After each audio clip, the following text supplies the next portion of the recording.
Welcome student. कक्षा 10वीं के छात्र यहाँ पर ध्यान दीजिए। आपका जो है मासिक टेस्ट लेकर आ गया हूँ, कक्षा 10वीं गणित का मासिक टेस्ट 2024-25। तो देखिए यहाँ पर पूरा वीडियो देखिएगा अंत तक। आपको जो है साथ के साथ प्रश्न हल करके बताने वाले हैं। तो आपका मासिक टेस्ट जो चल रहा है अगस्त महीने का, तो उसमें क्या है कि आपको पूरा का पूरा जो है एक टेस्ट पेपर दिया गया और 1 घंटे का समय दिया जाएगा। इसमें हल करके बताना है। इसके नंबर वैसे तो त्रैमासिक परीक्षा से नहीं जुड़ते, लेकिन काफ़ी सारे प्रश्न उत्तर ऐसे आते हैं जिनका चांस है कि वह आपका जो है परीक्षा में आ सकते हैं। ठीक है, तो सबसे पहले पहला प्रश्न देखेंगे जो कि सही विकल्प चुनकर लिखिए है। तो यहाँ पर देखिए, किसी श्रेणी का प्रथम पद 7 तथा सार्वंतर -2 हो तो प्रथम 4 पद क्या होंगे। ठीक है, तो समांतर श्रेणी वाले प्रश्न से आया है आपका। ठीक है, उसी पार्ट से। तो देखिए प्रथम पद तो 7 हो जाएगा, उसमें से 2 घटाए 5, उसमें से 2 घटाए 3 और उसमें से 2 घटाए 1, यानी कि पहला वाला 7 5 3 1 आपका सही उत्तर हो जाएगा। किसी त्रिभुज ABC में DE पैरेलल है BC के, तो AD बराबर x है और DB बराबर यह है, तो फिर यह EC बराबर x-1 का क्या मान होगा। ठीक है, x का मान बताना है। तो देखिए इसको हल करके करना पड़ता है आपको जो समानुपातिक नियम लगाकर। तो इसका उत्तर मैं अभी सीधे से बता देता हूँ, 4 उत्तर आएगा। ठीक है, तो ये कैसे होता है, अगर आपको नहीं आता है तो आप कमेंट में बता दीजिएगा, मैं उसका भी आपको बता दूंगा कि x बराबर 4 कहाँ से आया। अब रिक्त स्थान की पूर्ति कीजिए। इसमें यदि किसी समांतर श्रेणी n पद 3 + 2n हो तब श्रेणी का प्रथम पद होता है। तो यहाँ पर आपको देख लीजिएगा, इसका प्रथम पद हो जाएगा आपका 5 और उसके बाद यहाँ पर देखें पहला पद 5 हो जाएगा। तो फिर आपको अगला देखना होगा, 2 समान कोणीय त्रिभुजों में इनकी संगत भुजाओं का अनुपात सदैव समान होता है। ठीक है, तो यह आपका आधारभूत समानुपातिक नियम है, जिससे कि आपको दूसरा वाला सही विकल्प करना था। अब सत्य असत्य आते हैं गणित में। देखिए गणित में सत्य असत्य में पहला देखेंगे, गणित ABC। यदि ABC AP में है तब A बराबर B + C बटा 2 है, तो यह बिल्कुल सत्य होगा। ठीक है, यानी कि B जो है इनका मध्य है।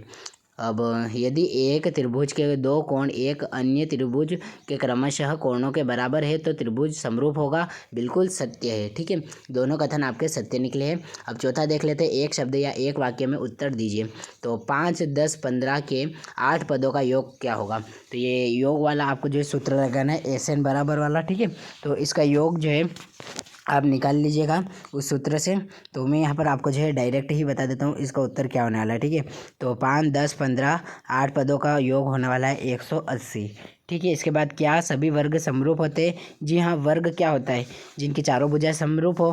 तो जितने भी वर्ग है वो सभी समरूप होंगे, क्योंकि जिनकी चारों भुजाएं समान होती है।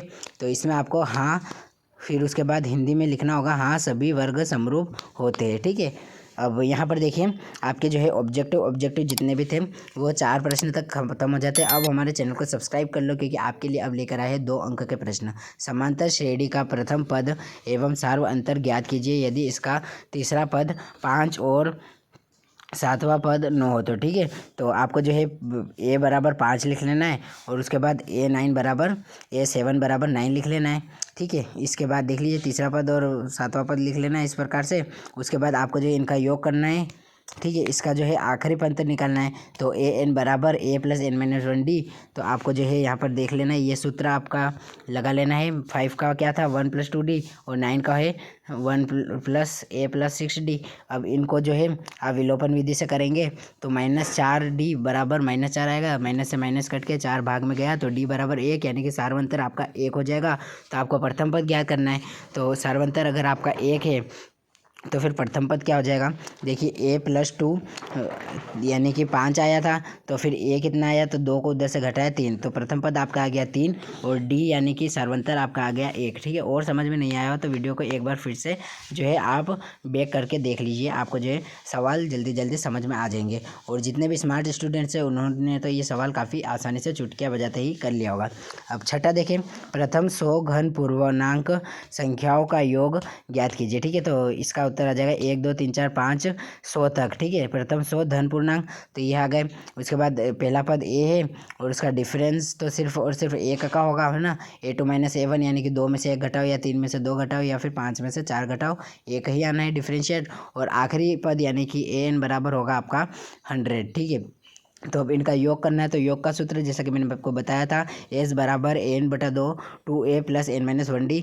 तो यहाँ पर देख लीजिए 100 बटा 2, 2 प्लस 100 माइनस 1d। तो यहाँ पर देख लीजिए d का मान 1 है। तो यहाँ देख लीजिए 2 प्लस 99 आपका आ रहा है, और कोष्ठक में 2 प्लस 99 और बाहर है 50। तो 50 का आप गुणा पहले या तो आपको जो है 101 में कर लेना है, ठीक है। तो अगर आप 50 का गुणा 101 में करते हैं तो यहाँ पर देख लीजिए क्या उत्तर आता है, ठीक है। तो ये स्टेप तो सबको समझ में आ गई होगी, है ना। 2 प्लस, तो अब इसका मान आ जाएगा एस बराबर 50 50, यानी कि 5050। तो आपको इसका उत्तर लिख लेना 5050, ठीक है। तो इस प्रकार से मैंने इसका उत्तर भी बता दिया है। अब प्रश्न क्रमांक आपका जो है आखिरी यानी कि अंतिम देखेंगे। प्रश्न क्रमांक नहीं, 7वां 8वां भी है इसमें, तो गणित का थोड़ा बड़ा पेपर है। आकृति में त्रिभुज O D C minus O B A और उसके बाद कोण बी ओ सी बराबर 125 डिग्री है, सी डी ओ बराबर 70 डिग्री है। तो फिर इन तीनों को ज्ञात करना है, ठीक है। तो यहाँ पर देखिए कुछ कोण लगते हैं। तो यहाँ देखो डी ओ सी और सी ओ बी तो आपको दिया है, ठीक है। 180 डिग्री आपका जो है सी ओ बी है, और डी ओ सी ज्ञात करना है। तो फिर इसमें से आपको ये वाला कोण यानी कि आपका जो है 125 डिग्री माइनस कर लेना है, तो 55 डिग्री आपका आ जाता है, ठीक है। डी ओ सी आपका कितना आ गया, 55 डिग्री आ गया। अब क्योंकि सी ओ बी तो आपको दिया है 125 डिग्री, तो आपको इसका मान अब नीचे रेखीय युग्म में रखना है, ठीक है। तो इसका है देखिए यहाँ नीचे D C O plus C D O. तो D C O plus C D O, तो सी डी ओ का मान और बी इसका मान बराबर होगा सी ओ बी। तो सी ओ बी बराबर में आप 125 लिख लेंगे और 70 डिग्री दिया है, तो इसका उत्तर जो है आपका आ गया 55 डिग्री। तो इसी प्रकार से डी ओ सी बराबर 55, सी डी ओ बराबर 55 डिग्री, दोनों 55 डिग्री, और आखिरी ओ ए बी भी 55 डिग्री हो जाएगा, ठीक है। तो तीनों का उत्तर 55 डिग्री आपको कर लेना है। उसके बाद आखिरी आता है आधारभूत समानुपातिकता का प्रमेय यानी थेस प्रमेय का कथन लिखिए। तो यह रहा कि यदि किसी त्रिभुज को एक भुजा के समांतर अन्य दो भुजाओं को भिन्न भिन्न बिंदुओं पर प्रतिच्छेद करने के लिए एक रेखा खींची जाती है तो वह समानुपाती होती है, ठीक है। और यह आपको जो है एक उदाहरण करके बता दिया है, ठीक है। तो उदाहरण नहीं लिखो और सिर्फ कथन लिख लो तो भी आपका जो है उत्तर सही हो जाएगा। कुल मिलाकर आपको लिखना है ए बी बराबर है सी डी के, ठीक है। तो ये थोड़ा कठिन है, इससे भी आसान वाला हमने जो है पहले वाले वीडियो में आपको कराया था, जब गणित का मासिक टेस्ट हुआ नहीं था उससे पहले हम जो है आपको आईएमपी प्रश्न उत्तर बता रहे थे तब, ठीक है। तो हमारे चैनल को विजिट कर लीजिएगा, क्योंकि कक्षा 10वीं के गणित के साथ साथ इंग्लिश और हिंदी के मासिक टेस्ट के पेपर भी हमने वहाँ पर अपलोड कर लिए। तो कक्षा 10वीं के छात्र निश्चिंत हो जाइए, अपनी पढ़ाई जारी रखिए। Thanks for watching, all the best. Subscribe our channel Panchal studies.